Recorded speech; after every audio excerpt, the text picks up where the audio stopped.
ধীরে চালাও গাড়ি মাথা ঠান্ডা করে, 80 বেশি তুললে গতি পড়বে গিয়ে খাদে। ধীরে ধীরে চালাও গাড়ি, ইঞ্জিন ভালো রবে, 80 বেশি তুললে বেশি অ্যাক্সিডেন্ট হবে।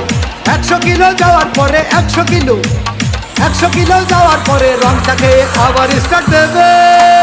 যত গুতাও কাজ হবে না, বন্ধ হয়ে যাবে। যত গুতাও কাজ হবে না, বন্ধ হয়ে যাবে। বিরতিহীন ভাবে গাড়ি চালাইলে পরে গাড়ি যাবে গরম হয়ে, মোবিল বেশি খাবে। বিরতিহীন ভাবে গাড়ি চালাইলে পরে গাড়ি যাবে বন্ধ হয়ে, তেল বেশি খাবে।